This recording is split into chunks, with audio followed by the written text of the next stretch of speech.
that was important. Wrote books Good about it. morning. Addressed Just wanted to market play this for you solutions. If I guys was real being quick. really honest about it, that trick and actually used shareholder speaking about the perils of so-called stake. That was going to have a negative impact on my company. And I decided to, you know what, speak I think I freely as a like, citizen or I rather play than this guy a through the lot filter of because corporate self-interest.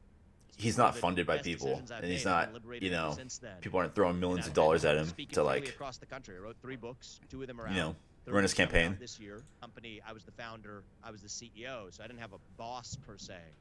But so what I'll call it, I described it in Woke Inc. for the 6-month journey that resulted in advisors to my company stepping down for me to make a statement as the Floyd death and the Black Lives Matter protest, the steps that I took in my years as CEO. But I stepped down from my job as a CEO. I think you and I talked about this on your documentary for a very different reason. It was in the wake of the George Floyd death and the Black Lives Matter protests across this country that there was a demand for me to make a statement as the CEO of a multi-billion-dollar biotech company in favor of Black Lives Matter. I refused to do it. And that set up a 6-month, I would say journey is what I'll call it. I described it in Woke Inc. for the 6-month journey that resulted in advisors to my company stepping down, very prominent people. And I decided that, look, nobody's forcing me to step down. It's my company. I was the founder. I was the CEO. So I didn't have a boss per se. But it was clear that if I was going to continue speaking my mind as a citizen, not using the company to do it, but just staying honest to my true beliefs, that was going to have a negative impact on my company. And I decided to, speak freely as a citizen rather than through the filter of corporate self-interest. It's one of the best decisions I've made. I've been liberated ever since then. And I've been It's tough. I've speaking been freely I've been across the thinking country. I about wrote this, 3 and I talked books. with my 2 dad of them about are it. out.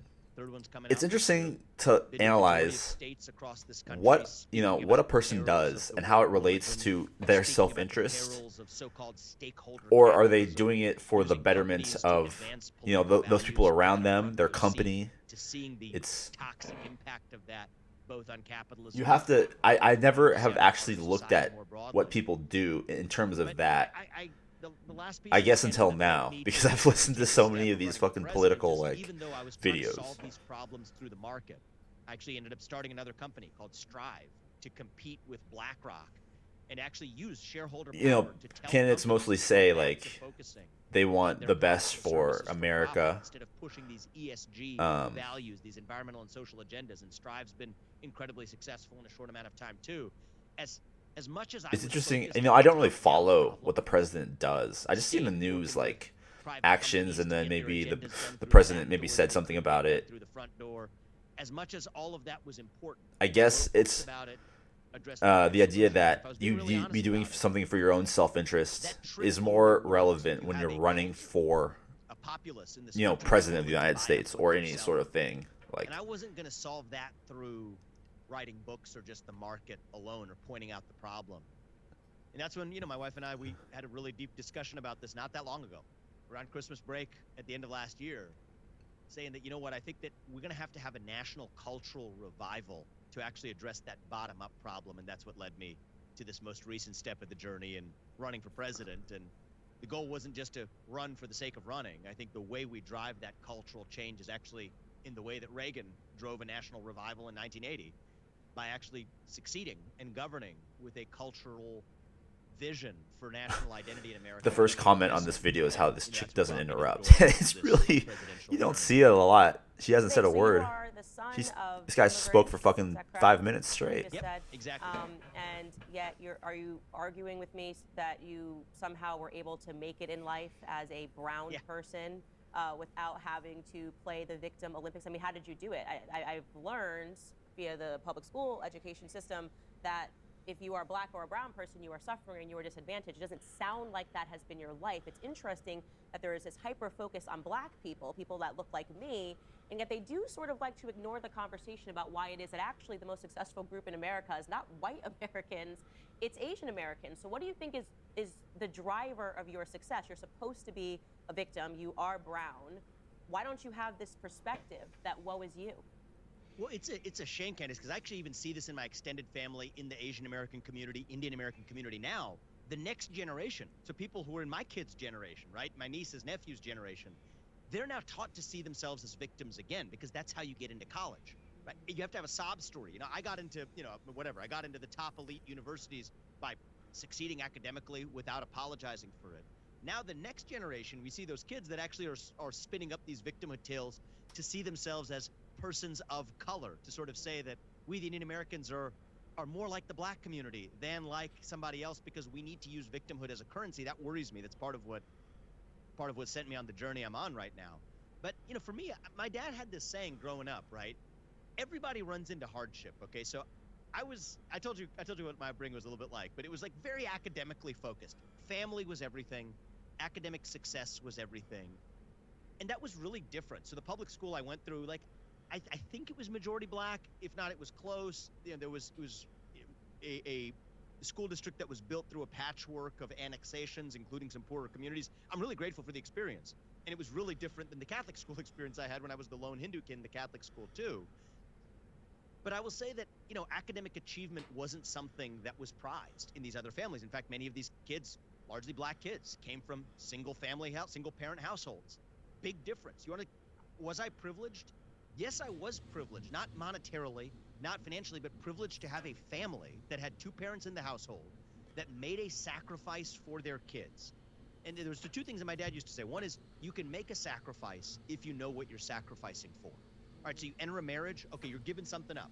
Well, so be it. It's worth sacrificing for. You want to have kids. You're giving something up. So be it. Our parents were invested. And my brother and I both went on to found companies. My brother's a really successful entrepreneur in his own right. That came from having a strong family foundation. But the other thing they taught me was, even more than my brother, I was kind of like the nerdy, kid with glasses, skinny kid with glasses and a funny last name and a dad who had a funny accent, growing up in Southwest Ohio. And his, it was this corny little mantra, but it was actually true, and I value it much more now. He says, if you're going to stand out, you might as well be outstanding. And so for me, achievement was kind of my ticket to get ahead. And even when I think about like my policy planks in this presidential race, for example, right, one of the things I said on day one is that I'm pledging to end affirmative action. In America, race-based affirmative action has been a cancer on our national soul. Well, it's racist. And it's actually racist. It's racist. It's outright racist. It's racist in every direction. It's a form of racism against white people and Asian people. That's the most obvious piece of it. But it is also fueling and fostering anti-black racism in our country. I have not met a black colleague or classmate in my life who wasn't capable inherently. Let me tell you a story that I told my parents last night. At our meeting in the morning at Amazon Delivery, we were told that there was a person who experienced a racist comment towards them. This person was a black driver, and he was out in rural Oregon, which is not far from downtown Portland. Maybe, you can get rural in about 10, 20 miles. And, he was out, we called them the boonies. He was out in the boonies. And he was in an unmarked van. The van did not have Amazon branding on it. It did not say. It did not have the Prime written on it with the Amazon smile. And he got a gun pointed at him, and it was an incident. And we were told about it. It was not our company per se. There's about 5 companies at the warehouse that I work at, but we were told about it, and the next sentence I think after we were told about that was "stay safe." So it was unfortunate that that happened. I was also talking to a driver at my company, and she's a black driver, and she told me that she experienced dirty looks as she was going into a supermarket. I think that she was delivering at, and she said she kind of got like a side eye kind of thing, and it's just, you hate to see it, man.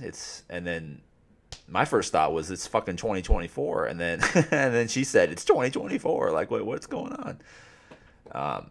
You hate to see it up in Oregon. You hate to see racism all the way in Oregon. Everything I have in my life. Now, the circumstances they grow up in, or the culture that they're taught to grow up in, that's a different story. But it is racist to tell these kids that you can't achieve what I achieved without the government or some system giving you a hand up. that is psychological slavery. Actually, you want to talk about slavery in our moment. But I talk about these issues. I bring that up not to get into some policy discussion, but because these issues are deeply personal to me, right? The idea of achievement as a way to get ahead in America, meritocracy as a way to get ahead in America, that's deeply personal to me. I wouldn't have achieved what I had if this wasn't a country that prized My dad was literally And my dad just is- I telling talked about this my dad earlier. He's actually kind of a lefty. to He me won't use that word, yesterday. but he's definitely, a left-leaning guy. But if there's one issue that lights him up more than anything else, it's actually this issue of anti-meritocratic policies. Like if he sees that Virginia school getting rid of national merit scholarships, where it's kind of like Kamala Harris fakely said on stage, I was that little kid, right? In my case. And that, I think it's the fact that it's that deeply personal to me that allows me to touch this issue that's supposed to be an untouchable, affirmative action. Lyndon Johnson actually set affirmative action into motion by an executive order. This is something that a U.S. president can actually address. If it was started by executive order, and I can tell you all about that, you can end it by. My dad literally said yesterday, like, get somewhere on fucking achievement, or that's what he wanted, to see for me. And then my response to that was, I there's nothing I can really do at my job that would, give me a raise, get me a better position. Amazon signs the contract with my boss saying this is how much we're going to pay you. And,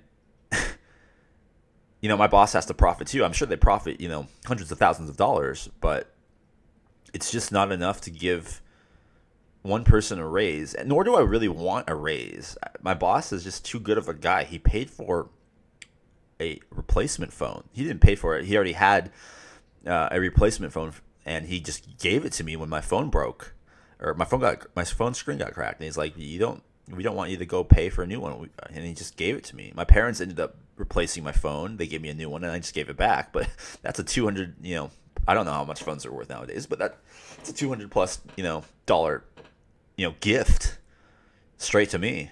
And I'm like, man, that's probably the greatest thing I've ever had happen to me as an employee. And I think that's the greatest thing a boss has ever done for me.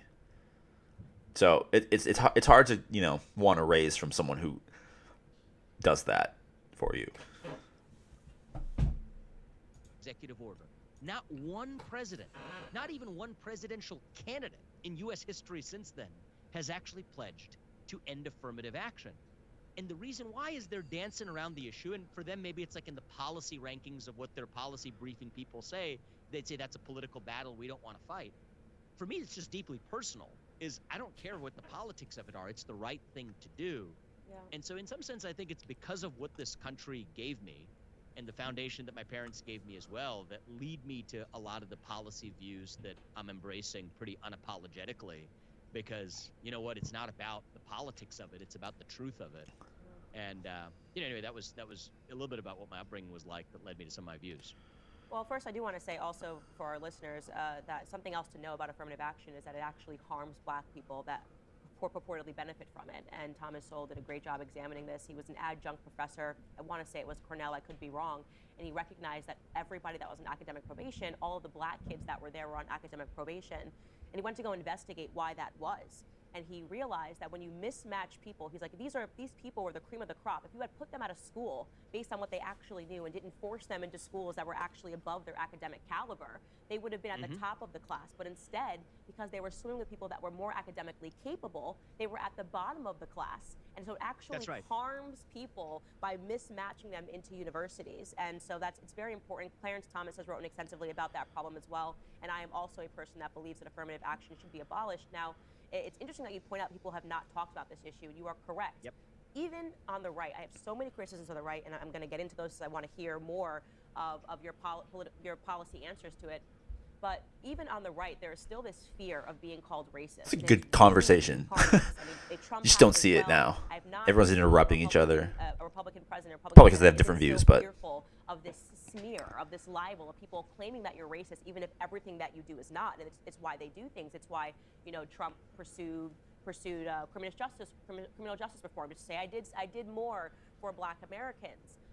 And so I want to also ask you, how would you, aside from abandoning policies like this via executive order, how would you address things like CRT initiatives, things that are coming up, in my view, due to the Department of Education quite literally trying to make students focus on emotionally engineering these people to eventually, in my view, become dependent on the government, because you're not qualified just because you say I'm Black and you cry into the streets. How would you correct the issues with the education system? So I'm glad you brought up the Department of Education, Candace, because that tells me you get something that most people don't get in this country, which is that that's actually the invisible hand, or should we call it the invisible fist, behind the rise of the critical race theory movement in local schools across the country. I applaud parents who have shown up at school board meetings to replace bad school board members. That's an important step forward. But here's the invisible part, is many of those school boards are actually responding to the economic incentives created by the U.S. Department of Education. So the U.S. Department of Education spends about 80+ billion, I think it's about 83 to 85 billion dollars per year, in the form of grants, in the form of subsidies, but there are strings attached. So if you're a local school, you get that if and only if you adopt certain agendas espoused by the U.S. Department of Education. What does that include? It includes the same kind of indoctrination that you see through other parts of our U.S. government, like the U.S. military, etc. Same thing with respect to the U.S. Department of Education. Critical race theory, gender ideology. These are actually attached as strings to getting money. So people respond economically to incentives, because the school board members are saying, well, if we're going to get that kind of money and that kind of financial aid, It's all about money. This is just a cost of doing Always. business. Now, some of this is bottom up too, but people forget the top down part. Now, my view as a leader here is I've built businesses. Yes, I've been a constitutional scholar, Yale law educated, all that, but I actually bring a private sector perspective to interpreting Article 2 of the Constitution, which says that if you're the chief executive, if you're the president of the United States, and you can't fire somebody who works for you, or for that matter, tens of thousands of people who work for you, that means that they don't work for you.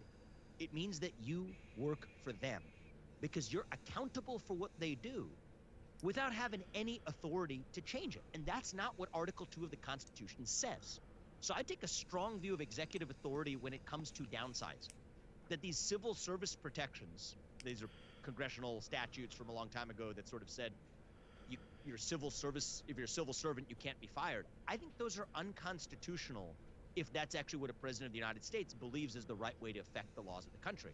So I'm, again, the first person here to say that I will shut down the U.S. Department of Education. It's not an agency that lends itself to reform. You have tens of thousands of people showing up to work, carrying out a mandate they should have never had in the first place. You can't reform that. I love Betsy DeVos. I think that, President Trump did a great job putting her in charge of the Department of Education. But when an agency fundamentally should not have existed in the first place, you're never going to solve the cancer that it creates on our national soul by just incrementally tinkering around the edges or even putting the right figurehead on top. You have to shut the thing down. And so actually, I think I said this on day one of launching the campaign. I'm going to shut down administrative agencies. I take a strong view of Article 2 of the Constitution. I think the people who we elect to run the government, such as the President of the United States, should be the ones who actually run the government, not a permanent managerial bureaucracy. And so, you know what? Once we shut down the Department of Education, by the way, take that $80 billion. You see school choice is underfunded in certain parts of the country. Rain that money from on high. That makes that problem look small by comparison, and you'll still have a lot of money to spare. That $80 This guy's going to be vice president. billion. It's about a $1.6 billion per state in this union. And If Trump and the Republicans win. then you solve some of the other problems too, Candace, because turns out, here's a general principle, is if you have an agency or a bureaucracy that's cancerous in one thing, like, for example, the critical race and gender ideology movement in our schools, and it is, turns out it's probably causing other problems too. And it turns out with the Department of Education, they absolutely are.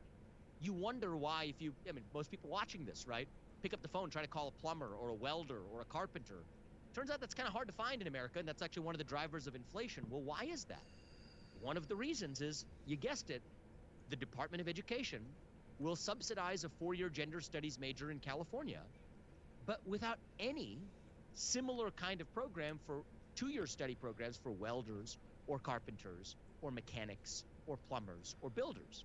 So you get what you pay for, right? You're paying for the one thing. Guess what you got? You got a bunch of four-year gender studies majors from California who don't really know how to be useful members of the workforce, but you have a workforce shortage because we subsidize the system. So you subsidize CRT, you get CRT. You subsidize one form of education over another, you get an imbalance in your labor force. But as a president, and this is where like a big part of the way I look at this is, I don't criticize what President Trump did. I'm just taking what he began in this country to the next level, without apology, without fear of being.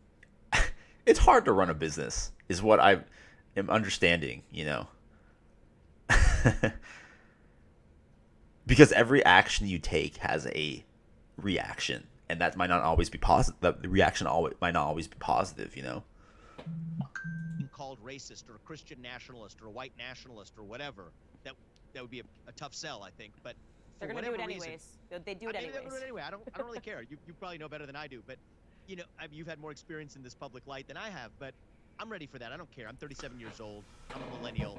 There's a lot of things that are just different, and also I could care less. At the end of the day, I'm not even in this to.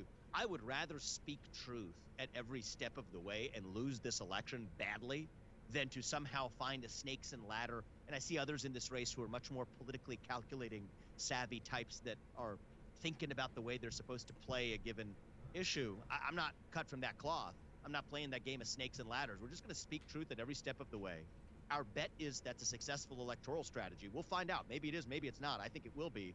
But even if it's not, I think really winning is actually about speaking truth and being willing to act on those convictions. And if I do win this thing, we're going to take what President Trump set into motion, but really take that to the next level, not just tinkering around the edges, not just exposing the problem of this permanent administrative state, as he did in many cases, right? He exposed the swamp. He exposed the deep state. If you actually want to do something about it, you have to be willing to gut the thing, take a sledgehammer to it and shut it down. And the Department of Education is a perfect example of even these local uprisings we're seeing, as good as those are. They're not going to go the distance as long as you have an economic incentive structure created by the federal government.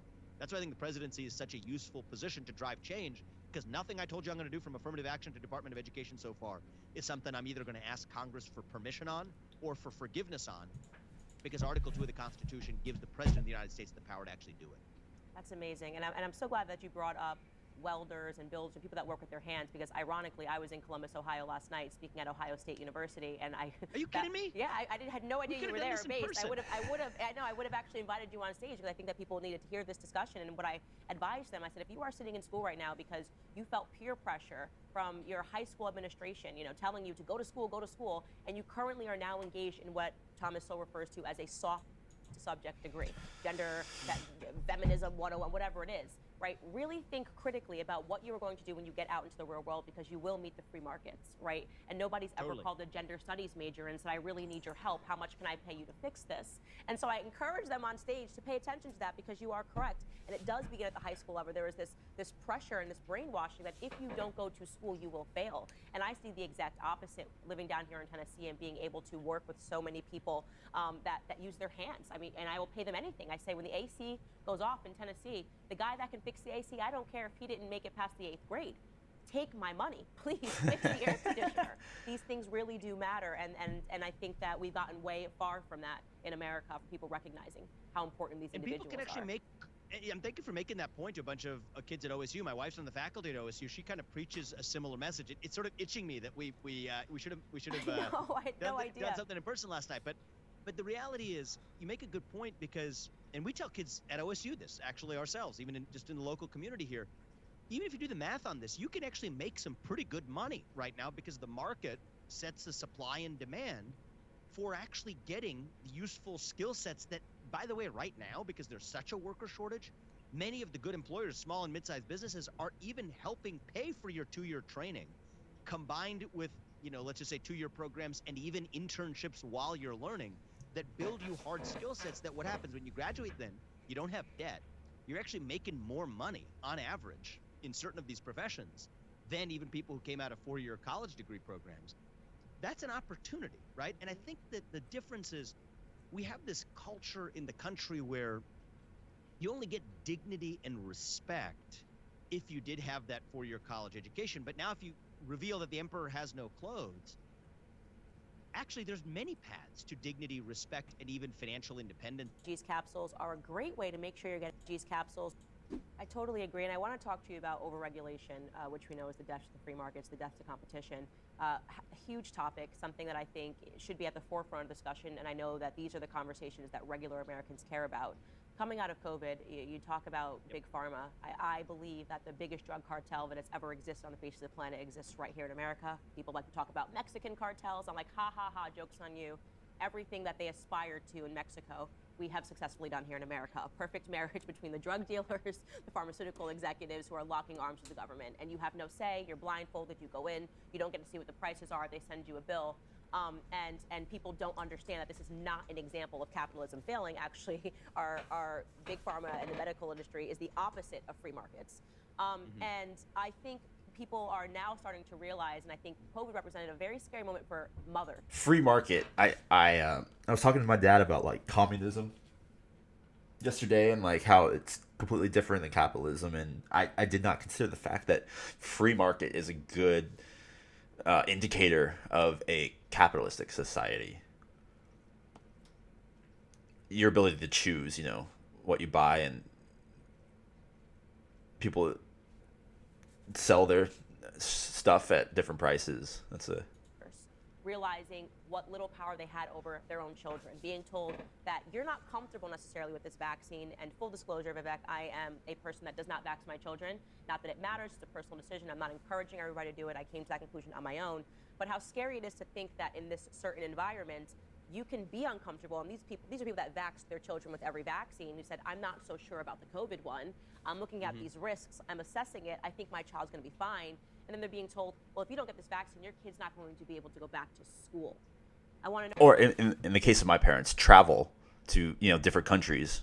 I think even, I think different countries and throughout the United States, I think. I don't think so, actually, but maybe outside of the 48. You can't. My parents weren't able to travel because if they didn't have the vaccine back in 20-something, I think. That also comes up a lot, and that's why I hear it a lot, and So what you think about that, what you think about parents having the right to choose for their children, and whether or not the government got that right.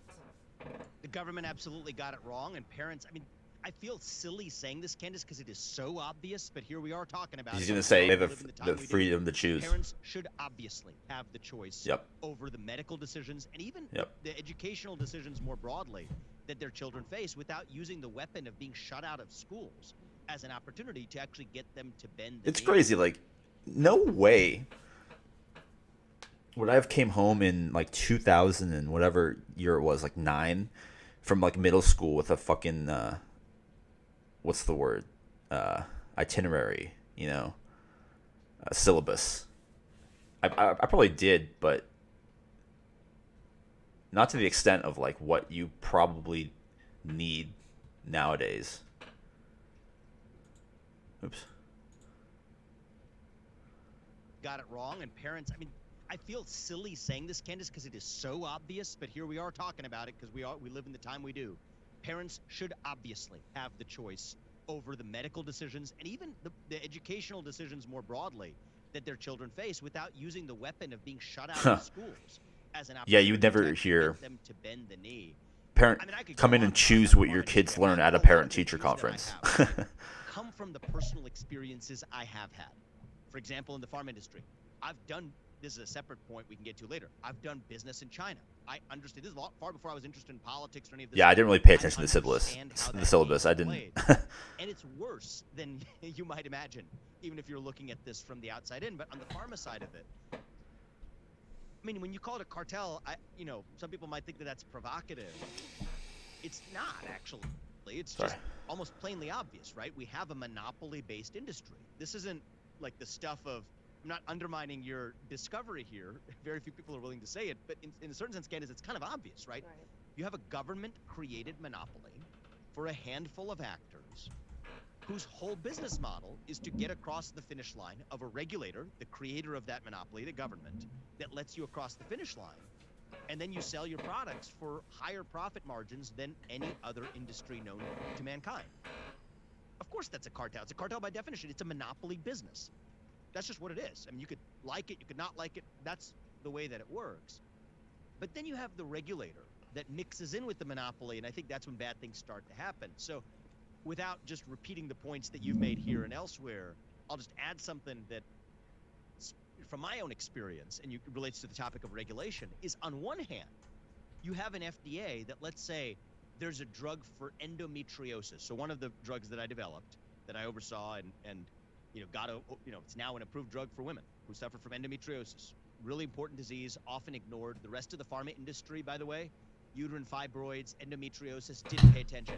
Oh, side note, you want to know what affects women of color? I hate that expression anyway, but use the lexicon of the other side. Actually, uterine fibroids, pretty big problem amongst many women across this country, but including underprivileged ones, including black women, the kinds of communities that you're supposed to, spout off on when George Floyd dies. Well, how about actually doing something of substance? Guess what? Part of the reason is the farm industry consists of a bunch of lemmings who just sort of don't want to take a risk that no one else. I don't mean to skip this. And you do hear like black, people have higher percentages in terms of, I think being told the truth at a medical meeting, or I forgot what the other one was. Percentage of like being susceptible to a disease. I think it was like, I don't really remember, but it's insane that like, maybe it was access to care, but it's insane that there's a difference in that access in America in 2024. Like, it shouldn't be that way, man. Yeah, I'm very interested in the whole climate debacle and why it seems to be. I mean, first off, it's been here for a long time. I call it a doomsday cult. Every generation is told in school how they're all going to die. I came from generation global warming. There was global cooling before it. There was acid rain. I mean, it goes on and on. But it does seem that as of late, they're really pressing a thumb on this. And I can only surmise as to why. Obviously, we can all think we have the right to think critically about what's going on. But I was very curious when it came to the Afghanistan pullout, the sloppy pullout, immediately getting out of there, and then suddenly China's there shaking hands with the Taliban. And one thing that people don't know about energy, it seems like they no carbon emissions, and they're perfectly fine with batteries. And Afghanistan has this tremendous lithium resource, and I wonder if they're all long in the energy, if all the politicians have gone long, and they're essentially manufacturing that demand that is going to eventually need to create these batteries. Again, we can't be sure, but I definitely think that there is something more sinister going on because it defies sense. Why wouldn't you want your nation, if we're able to be energy independent? But why would you be fighting against this so hard? Why are you having children skipping school, so concerned if the planet's going to end? What is your end goal, Mm-hmm. I think sometimes you can look abroad. I didn't know that happened. So, what are they fucking teaching in the school? Zero COVID policy was all about. We had a version of that in this country, right? COVIDism was sort of the predecessor to the modern surge of climatism. Part of the reason you're seeing the surge of climatism now, Candace, is that it fills the moral vacuum that was previously filled by COVIDism. It's like a deeper religious sense. You're like the Israelites lost in the desert. Why do they say they want to bend the knee to Pharaoh? It's because they're lost. And so, Pharaoh might be COVIDism today, it's climatism tomorrow, or it was COVIDism yesterday and it's climatism today. But, Xi Jinping plays this game with his own people too, right? So China's zero COVID policy had about as much to do with COVID as the climate cult in the United States actually has to do with the climate, which is to say nothing at all. Right. Now, there are deep-seated financial interests at work here, but why was Xi Jinping doing that over there? It was for dominion. It was for control. He was taking over an unprecedented third term as leader of the CCP. He broke the chain of succession. You're supposed to have 2 terms. Well, last October, China Communist Party. His third term. Is it any accident that he had zero COVID in place, total lockdown of the entire population, right as he was taking over that third term?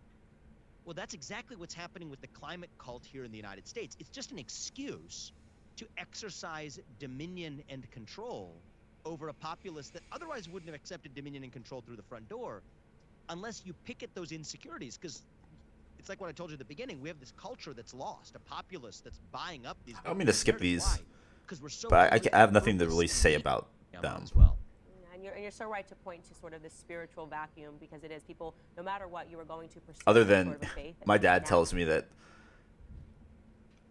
climate change is a hoax. And I also, you just look, you scroll through YouTube and you see, a guy talking about statistic, and the statistic I heard was that the bad gas in our atmosphere has gone up like 0.001%. I don't know if that was like methane or whatever. I think it was methane, but that was the statistic I heard. I don't research this kind of stuff. We're inclined to do that. Biologically, there's a ton of evidence to support that. And I think that what they've done is that they've depleted us of wanting to pursue God. They used to teach the Bible. We're talking about something that they ended. It used to teach the Bible as an academic book in school. You remove that, you have a bunch of people that are lost, and they're pursuing that somewhere else, and they're sort of saying, well, then I'm going to worship climate, I'm going to worship feminism, I'm going to worship transgenderism, and it's largely a pagan culture. I do want to get to, because we're running out of time here, I want to get to your opponents. You mentioned Trump. You have good things to say about him, and you're saying that you're going to kind of just further, I guess, take his initiatives and take it a step further. So why Take it run to the next against level. him? Yeah, take it to the next level. Why run against him? So I think you get to be an outsider once. And so I respect the heck out of what he did in 2015 and 2016. He came in as an outsider and had no inhibition for the inhibitions you have if you grew up within that system, okay? So I can't tell you what my situation will be after 1 or 2 terms in office. But I will tell you, I don't have any of those inhibitions today. The swamp has not drained me yet, okay? And so I think you get that fresh energy as an outsider once. And I think that President Trump laid a foundation.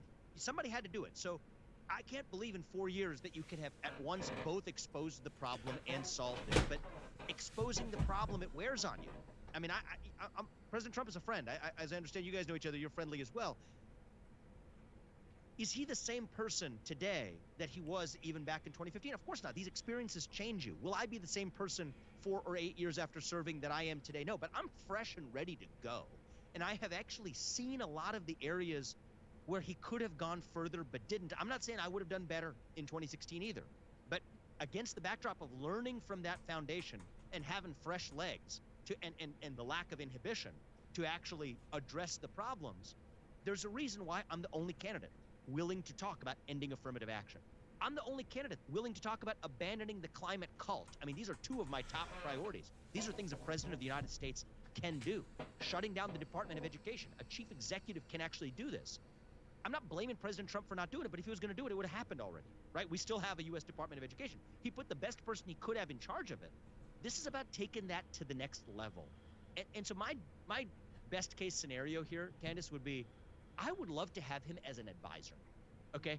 I don't want to do this alone. We want to do this for the country. It's Yeah. not even about me, right? So VP. if he has experiences of how he may have run into that deep state, run into that permanent state, and run into obstacles, I want to know about them. And I don't want to just know about them in advance. I want to know about them every day in real time.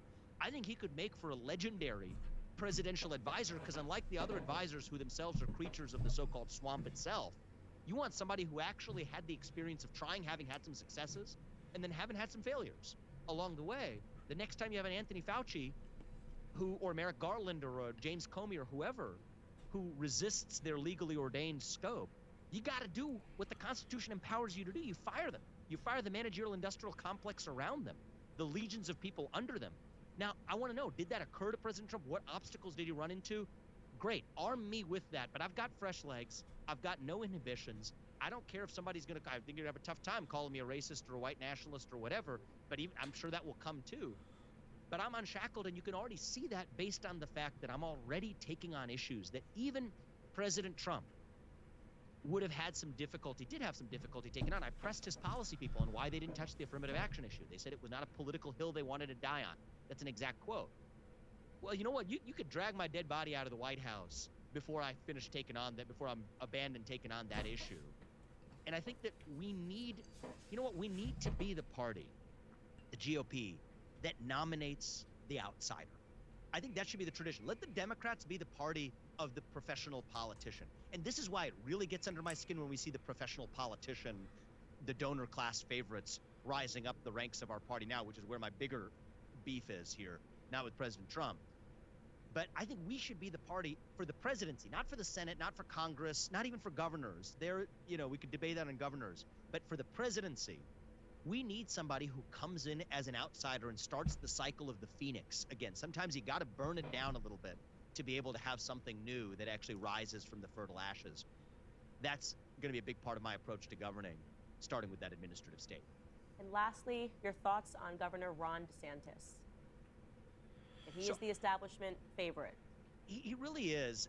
So look, I want to say that I respect a lot of the things he's done in Florida. I really do.